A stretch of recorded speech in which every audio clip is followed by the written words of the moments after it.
আসসালামু আলাইকুম রহমতুল্লাহি ওয়া বারাকাতুহু। আউযু বিল্লাহি মিনাশ শাইতানির রাজিম। বিসমিল্লাহির রহমানির রহিম। সুবহানাল্লাযী আসরা বিআবদিহি লাইলাম মিনাল মাসজিদিল হারাম ইলাল মাসজিদিল আকসাল্লাযী বারাকনা হাওলাহু লিনুরিয়াহু মিন আয়াতিনা ইন্নাহু হুয়াস সামিউল বাসীর। সাদাকাল্লাহুল মাওলানাল আযীম ওয়া সাদাকা রাসূলুহুন নবিয়্যুল কারীম। সুপ্রিয় দর্শক মণ্ডলী, মহান আল্লাহ তাআলার শুকরিয়া আদায় করে আপনাদের সকলকে ধন্যবাদ জানিয়ে আজকের সুন্দর আয়োজন শুরু করতে যাচ্ছি। আল্লাহ রাব্বুল কারীম হযরত রাসূল আকরাম সাল্লাল্লাহু আলাইহি ওয়াসাল্লামকে দিয়েছেন ইসরা ও মেরাজ। ইসরা বলতে আমরা যতটুকু বুঝি বাইতুল্লাহ শরীফ থেকে বাইতুল মুকাদ্দাস পর্যন্ত আল্লাহ তাআলা রাত্রিতে রাসূলকে সেখানে নিয়ে গিয়েছেন এবং বাইতুল মুকাদ্দাস থেকে আল্লাহ তাআলা ঊর্ধ্ব জগতে নিয়ে গিয়েছেন, যাকে বলা হয় মেরাজ। এই মেরাজের রয়েছে ঐতিহাসিক প্রেক্ষাপট এবং তাৎপর্য। আজকে এই বিষয় নিয়ে আমরা কথা বলবো। কথা বলার জন্য আমাদের সাথে আছেন বিশিষ্ট ইসলামী চিন্তাবিদ, মিডিয়া আলোচক, লেখক এবং গবেষক মুফতি মোহাম্মদ মুজাহিদ হোসাইন ইয়াসিন, শরঈয়া পরিদর্শক, এনসিসি ব্যাংক বাংলাদেশ। সাথে আছি আমজাদ হোসেন হেলালি। আসসালামু আলাইকুম ওয়া রাহমাতুল্লাহ। ওয়ালাইকুম আসসালাম ওয়া রাহমাতুল্লাহ। মুফতি সাহেব কেমন আছেন? আলহামদুলিল্লাহ। আজকে আপনার কাছে আমরা শুনবো যে মেরাজ আল্লাহ তাআলা রাসূলকে দিয়েছেন, ঊর্ধ্ব জগতে নিয়ে গিয়েছেন সান্ত্বনা দেওয়ার জন্য এবং সেখানে আল্লাহ তাআলা নামাজ হাদিয়া দিয়েছেন, সূরাতুল বাকারার শেষের আয়াতগুলো হাদিয়া দিয়েছেন, অনেক কথোপকথন হয়েছে, জান্নাত জাহান্নামকে দেখিয়েছেন। তো আপনার কাছে আমরা শুনবো যে এই যে ঐতিহাসিক মেরাজ, বলা হয় আসসালাতু মিরাজুল মুমিনিন, মেরাজ মুমিনের বলা হয়, যে নামাজকে মুমিনের মেরাজ বলা হয়েছে। এই মেরাজের ঐতিহাসিক প্রেক্ষাপট এবং তাৎপর্য আপনার কাছে আজকে আমরা শুনবো। ধন্যবাদ আপনাকে।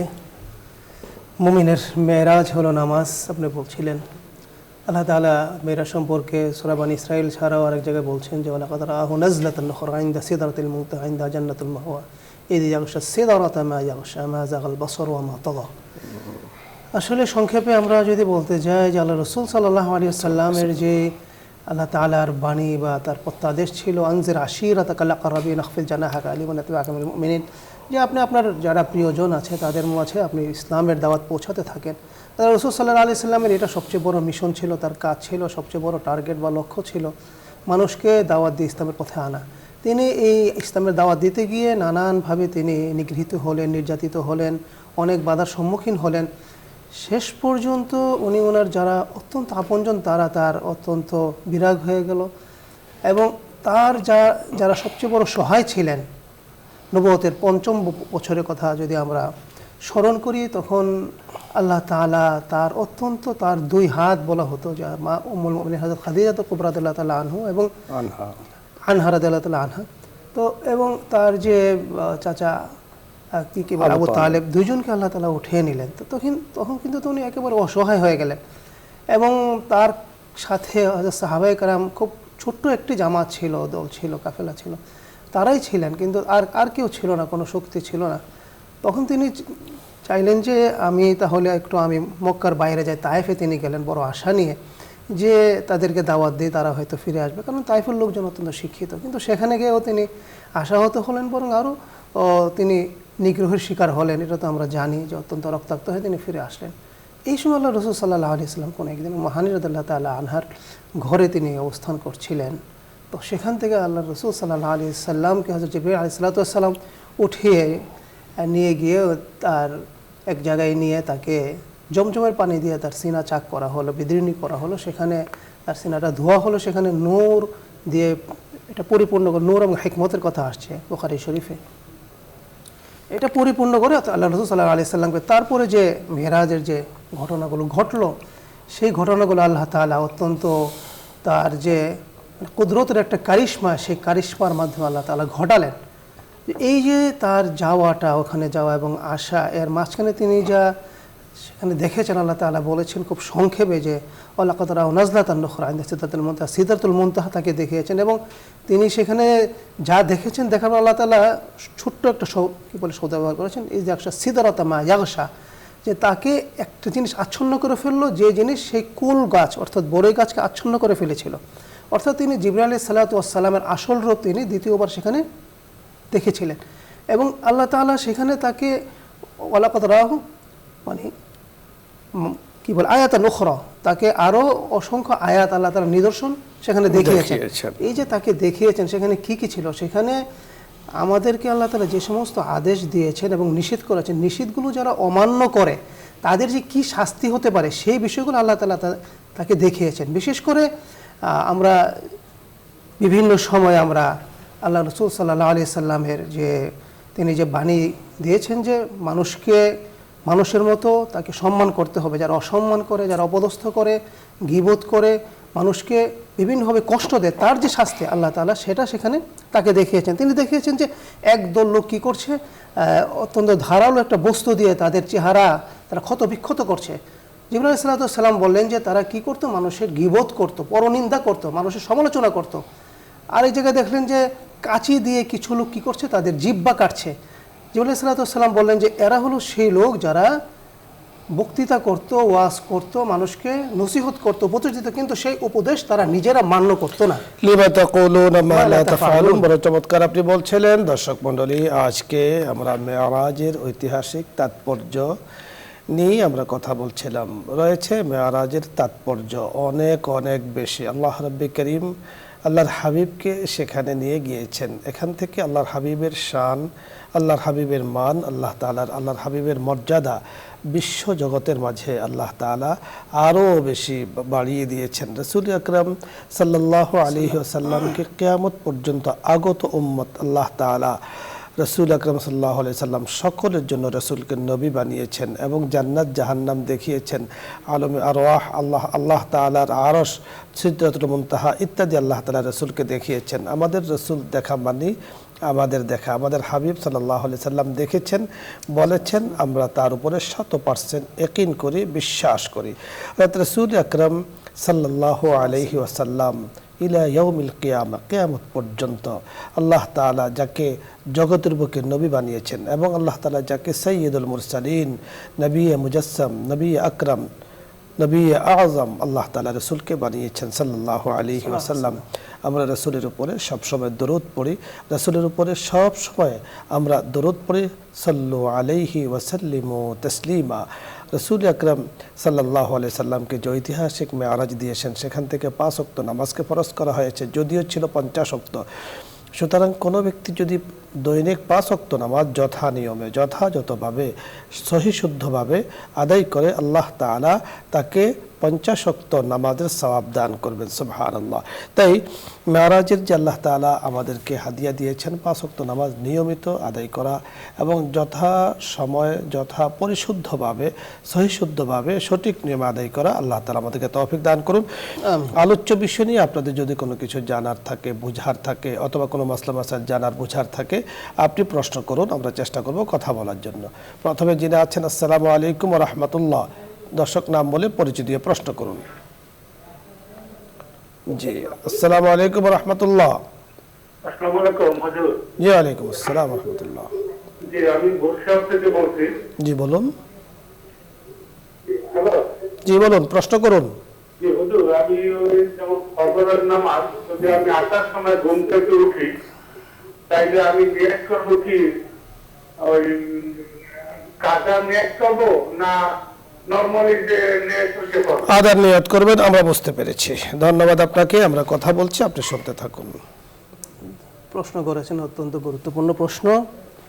আপনি যখন নামাজ পড়বেন তখন সময় মতো নামাজ পড়বেন, নামাজের ওয়াক্তের মধ্যে নামাজ পড়বেন। নামাজের যে কোনো ওয়াক্ত, যে কোনো নামাজের যে কোনো ওয়াক্ত অতিবাহিত হয়ে গেলে সেই নামাজের ওয়াক্ত চলে যাওয়ার কারণে সেটা বান্দার উপর রয়ে যায় এবং সেটা আদায় করতে হয়। এটাকে আদা বলে না, কাজা বলে।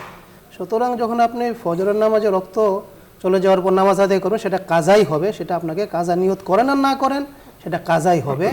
এবং সেই ক্ষেত্রে একটা জিনিস মনে রাখবেন, আমরা মনে রাখবো, সেটা হলো যে ফজরের নামাজ সেই দিনের সূর্য মাথার উপর ওঠার আগে, অর্থাৎ দ্বিপ্রহরের আগ পর্যন্ত আপনাকে ফজরের নামাজের সুন্নত এবং ফরজ দুইটাই আদায় করতে হবে। ধন্যবাদ। পরবর্তী দর্শক। জি, আসসালামু আলাইকুম ওয়া রাহমাতুল্লাহ। ওয়ালাইকুম আসসালাম ওয়া রাহমাতুল্লাহ। আসসালামু আলাইকুম। ওয়ালাইকুম আসসালাম ওয়া রাহমাতুল্লাহ। বলছি যে আমার নাম মুসলমান আরিফা। জি বলুন। আমার একটা প্রশ্ন,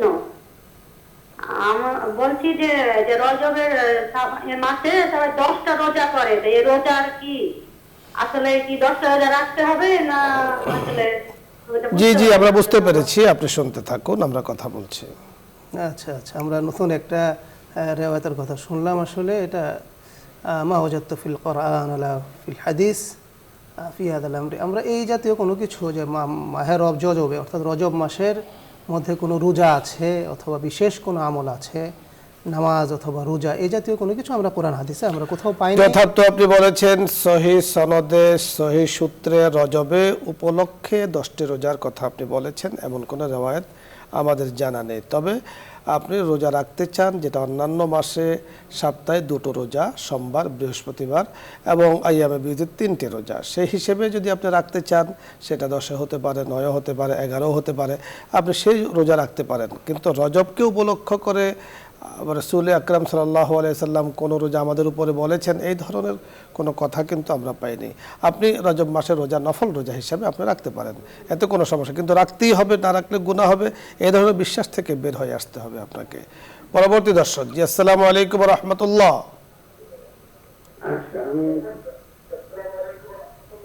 ওয়ালাইকুম আসসালাম হুজুর, আমি একটা প্রশ্ন করতে চাচ্ছি যে সূরা আত-তাহাবে 72 আয়াতে বলা আছে যে আসমান জমিন পাহাড় এবং জমিন সম্বন্ধে আমি বলছিলাম যে আমানত দেবাস্থানে তারা পার্টিকাল করলো, কিন্তু মানুষ তা বহন করলো, মানুষ বহন করছে তা মানুষ আসলে অজ্ঞ, এরকম একটা কোরআনী আছে। কিন্তু আমি বুঝতে চাচ্ছি যে এটা কি আসলে কি মানুষের যে জ্ঞান, যে বিজ্ঞান থেকে আমরা যদি তাকে অসুস্থ করি বা জ্ঞানকে যদি আমাদের ভিতরে না মানি, তাতে আমরা পূর্ণবান হব না।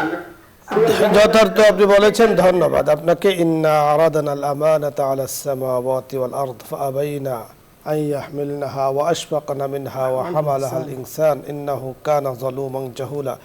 আপনি আসলে যে আয়াতের ব্যাখ্যা জানতে চেয়েছেন, আপনার জন্য আমাদের যে পরামর্শ দেব, আমাদের এই সংক্ষিপ্ত সময় এ বিষয় নিয়ে আলোচনা করার আসলে সুযোগ নেই। আপনি তাফসিরে মাআরিফুল কোরআন বাংলায় বের হয়েছে, আপনি সেটা পড়ে সেখান থেকে ব্যাখ্যা আপনি জেনে নেবেন। আল্লাহ রাব্বি করিম মানব জাতিকে আশরাফুল মাখলুকাত বানিয়েছেন অনেক কারণে। কোরআনে কারিমে ঘোষণা দিয়েছেন, কাররামনা বনি আদম, বনি আদমকে উচ্চ সম্মান দিয়েছেন। বনি আদম যখন শরীয়ত মানবে, শরীয়ত চলবে, আল্লাহ পাকের হুকুম মোতাবেক জীবন পরিচালনা করবে, রাসূলের তরিকা মোতাবেক জীবন চালাবে, তখনই কিন্তু তারা আকরাম আশরাফে মাখলুকাত হবে, শ্রেষ্ঠ জাতি হবে।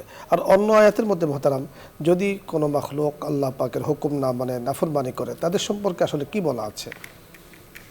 আল্লাহ রাব্বুল আলামিন আসলে আমাদেরকে অত্যন্ত সম্মানিত করেছেন, এবং আমরা নিজের এই সম্মান ধারণ করার জন্য আল্লাহ তাআলার বিধায় বিধান মামাকে কি বলে মানতে হবে। আর যদি আমরা তা যদি না মানি, তাহলে আল্লাহ তাআলা কি বলছেন যে খালিদিনা ফিহা আবাদা অথবা ফিন্নার খালিদিনা ফিহা আবাদা, তাদের জন্য রয়েছে জাহান্নামের চিরস্থায়ী আযাব। এটা আল্লাহ তাআলা সরাসরি হুকুম যে বান্দা যদি আমাকে মানে তাহলে খালিদিনা ফিহা আবাদা ফিল জান্নাহ, জান্নাতে সে থাকবে আজীবন, আর যদি সে যদি না মানে তাহলে ফিন্নারি আবাদা, জাহান্নামে স্থায়ীভাবে থাকবে। এবং তাদের সম্পর্কে যিনি ঘোষণা দিয়েছেন কোরআনে, কাররামনা বনি আদম, আবার তিনি বলেছেন উলাইকা কাল আনআম বাল হুম আদাল, তারা চতুষ পর্যন্ত তার থেকে নিকৃষ্ট। যারা আল্লাহ পাকের হুকুম না মানবে, তাগুত তথা ইবলিসের কথা অনুযায়ী চলবে, তাদের সম্পর্ক কিন্তু কোরআনে বহুত বড় ধমক এসেছে। এই জন্য আল্লাহ তাআলা আমাদেরকে হেদায়েতের উপর রাখুন, রব্বে কারিমের কাছে আমরা সে কামনা করছি। পরবর্তী দর্শক, জি আসসালামু আলাইকুম ওয়া রাহমাতুল্লাহ। আসসালামু আলাইকুম। জি, প্রশ্ন করুন। জি বলুন।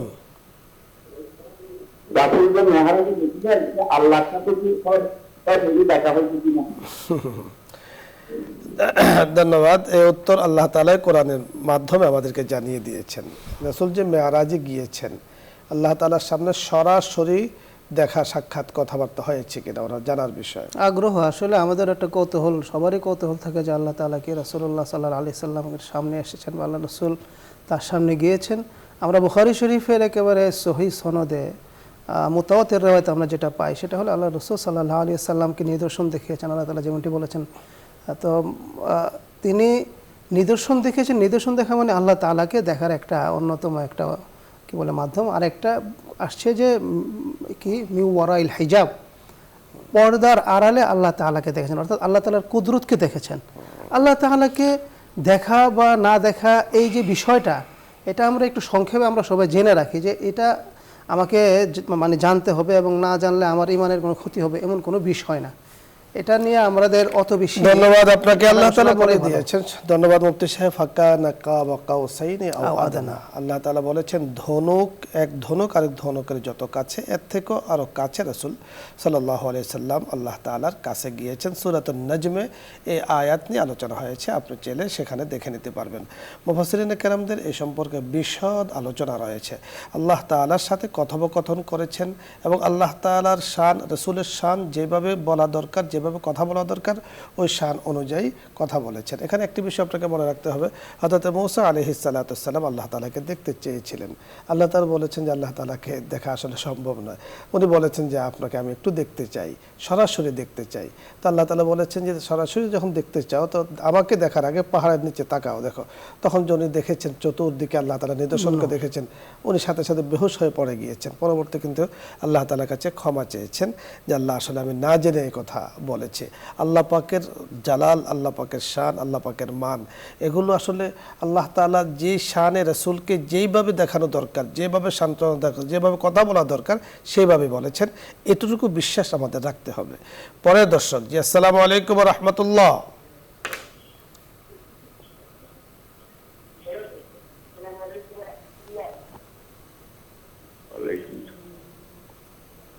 ওয়ালাইকুম সালাম। জি, আপনি প্রশ্ন করুন। জি, আমি কিডনি রোগী।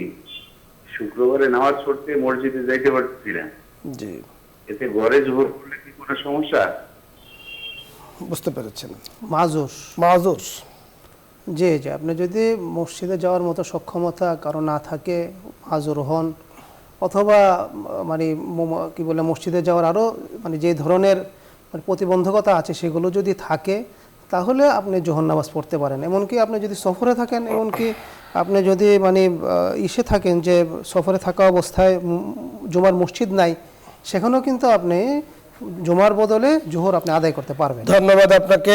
আপনি বিল মানাল হাকিকি, বাস্তবিক আপনি মাযুর, সেটা আপনি ভালো জানবেন। আমরা তো আপনার কথা অনুযায়ী মাসআলা বলতে পারবো।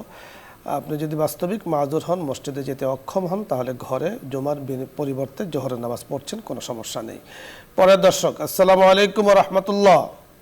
ওয়ালাইকুম আসসালাম ওয়া রাহমাতুল্লাহ। আসসালামু আলাইকুম ওয়া রাহমাতুল্লাহ। ওয়ালাইকুম আমি আব্দুল্লাহ বলছিলাম রাজবাড়ী থেকে। জি, বলুন।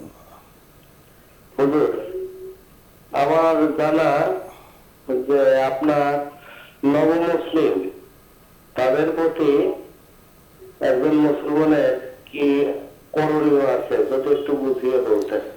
জি, পবিত্র কোরআনের সম্পর্কে বলেছে, আমরা আপনাকে আলোচনা করছি। জি, কি বিষয় বলছেন? একজন মুসলিমের কি দায়িত্ব মুসলিমের জন্য? যে মুসলমানের জন্য যে দায়িত্ব, মুসলিম যিনি মুসলমান, তার উপর যখন পবিত্র কোরআনের বা আল্লাহ রসুল সাল্লাল্লাহু আলাইহি সাল্লাম যে বিধিবিধান নিয়ে আসছেন, এগুলো যখন তার উপর আরোপ হবে, তখন থেকেই তার দায়িত্ব পালন করা উচিত। আল্লাহ তাআলা পবিত্র কোরআনের শুরু থেকেই বলছেন যে জাআলিল কিতাবু লা রাইবা ফীহি হুদাল লিল মুত্তাকিন আল্লাযীনা ইউমিনুনা বিল গায়বি ওয়া ইয়াকিমুনাস সালাতা ওয়া মিম্মা রাযাকনাহুম ইউনফিকুন। এখানে একেবারে সুন্দর করে মোটা কথা আল্লাহ তাআলা বলে দিয়েছেন কি বলে গায়েবের প্রতি ঈমান আনা। তারপরে ঈমান আনার পরে তার প্রথম কাজ হলো সালাত আদায় করা, সালাত শেখা, সালাত এবং সাথে সাথে যদি যাকাতের উপযুক্ত হয় যাকাত আদায় করা, হজের উপযুক্ত হলে হজ আদায় করা। মুফতি সাহেব, ধন্যবাদ আপনাকে। মুসলিমের জন্য একজন মুসলিমের উপরে অনেক দায়িত্ব। প্রথমত তাকে দ্বীন শিক্ষা দেয়া, যেহেতু তিনি মুসলিম, শরীয়তের বিধানাবলী জানেন না, বুঝেন না, ওনাকে দ্বীন শিক্ষা দেয়া অত্যন্ত জরুরি। দ্বিতীয় হলো তার অর্থনৈতিক যদি কোনো সমস্যা থেকে থাকে সেটাকে সাপোর্ট দেওয়া। তৃতীয়ত হলো সামাজিক তাকে স্বীকৃতি প্রদান করা। সামাজিকভাবে হতে পারে অন্য ধর্ম থেকে সে এসেছে আপনার কাছে, তাকে সামাজিক স্বীকৃতি দেওয়া, কোনো জায়গাতে লাঞ্ছনা গঞ্চনা অবমাননার যেন না হয় সেদিকে তাকে সহযোগিতা করা। বাট হক্কুল মুসলিমে আলাল মুসলিমে খামস, রাসূল আকরাম সাল্লাল্লাহু আলাইহি ওয়াসাল্লাম বলেছেন এক মুসলমানের জন্য আরেক মুসলমানের উপরে 5টি হক রয়েছে। ইয়াদাতুল মারিজ ওয়া ইত্তিবাউল জানাজ, অনেকগুলো কথা সেখানে আছে। এই 5টিও পালন করতে হবে। যেহেতু তিনি ছিলেন মুসলিম, ছিলেন অন্য ধর্মে, এখন মুসলিম মানে মুসলিম হয়ে গিয়েছেন, সুতরাং রাসূলের ভাষা মতে এখন তার এভরিথিং সকল কিছুকে ব্যবস্থা করা। আমাদের ধর্মে আসার পরে সে অনেক কিছু জানবে না, বুঝবে না, কৃষ্টি কালচার, চাল চলন, সামাজিকতা, সকল কিছু এগুলো তাকে শিক্ষা দেওয়া, এটা কিন্তু তার দায়িত্ব। কোনোভাবে যাতে সে হীনমন্যতার শিকার না হয়, কোনোভাবে যাতে সে অর্থনৈতিক দন্যতার মধ্যে না পড়ে, এদিকে কিন্তু খেয়াল করা। শুধু মুসলিম নয়, অন্যান্য মুসলিমের জন্য কিন্তু এটা খেয়াল রাখা জরুরি। পরবর্তী দর্শক, আসসালামু আলাইকুম ওয়া রাহমাতুল্লাহ।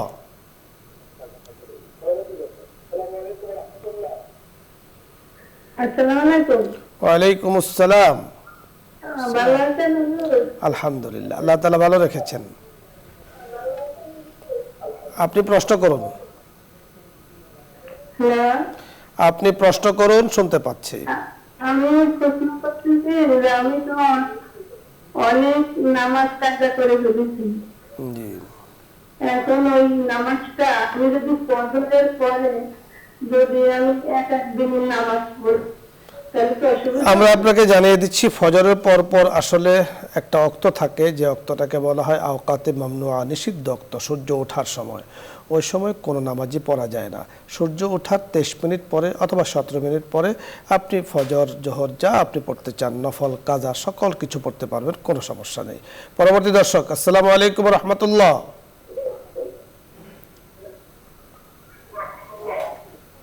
আসসালামু আলাইকুম। ওয়ালাইকুম আসসালাম। হুজুর ভালো আছেন? আলহামদুলিল্লাহ, আল্লাহ তাআলা ভালো রেখেছেন। হুজুর, যে আমি অনেক সাহায্য নিয়ে কিন্তু আপনার থেকে জি, তখন ধন্যবাদ আপনাকে। তাহাজ্জুদের নামাজের নিয়ত করেন অবশ্য, কিন্তু উঠতে পারেন না। আসলে উঠতে পারবেন কিভাবে? কোনো আমল আছে কিনা?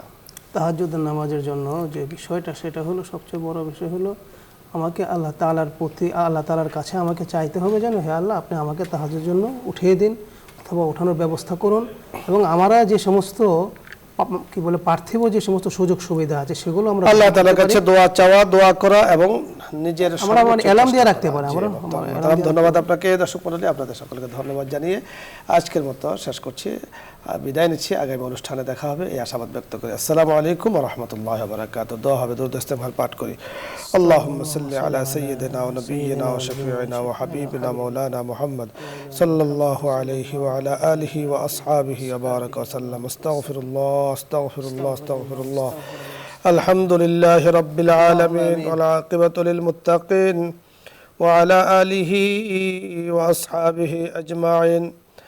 ربنا ظلمنا أنفسنا وإن لم تغفر لنا وترحمنا لنكونن من الخاسرين. آمين. اللهم يا كريم يا رحيم يا ذا الجلال والإكرام يا راحم المساكين.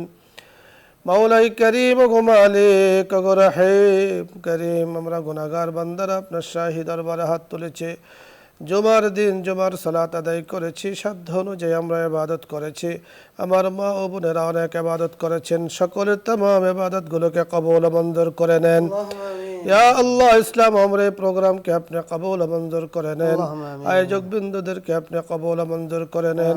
যারা মাওলাই করিমে মূল্যবান সময় দিয়ে অনুষ্ঠানকে উপভোগ করছেন, দেখছেন, আমল করছেন, নিজের জীবনের মাঝে পরিবর্তন এনেছেন, মেহেরবানি করে সকলকে কবুল করে নেন। মাওলাই করিম বিশেষ করে বসুন্ধরা পরিবারকে কবুল করে নেন।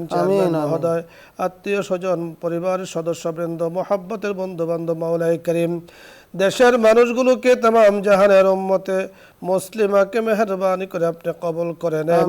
ইয়া আল্লাহ, রিজিককে আপনি বর্ধনশীল করে দেন, বরকতময় রিজিক আপনি দান করেন।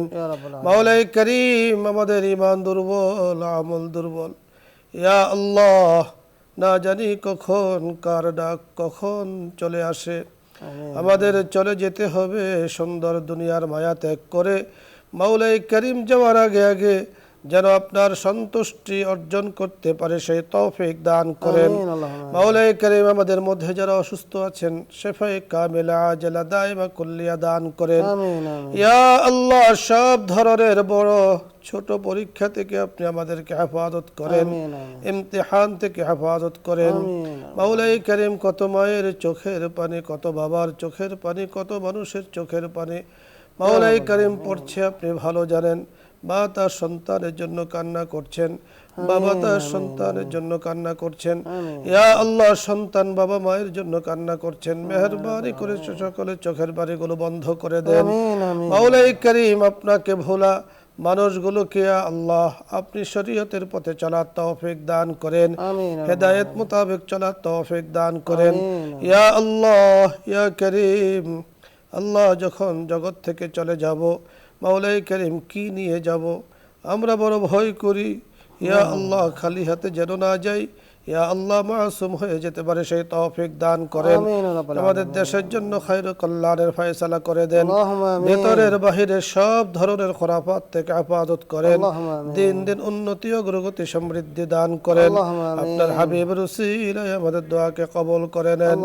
আমিন বিহরমতি সাইয়্যিদুল মুরসালিন। আলহামদুলিল্লাহ।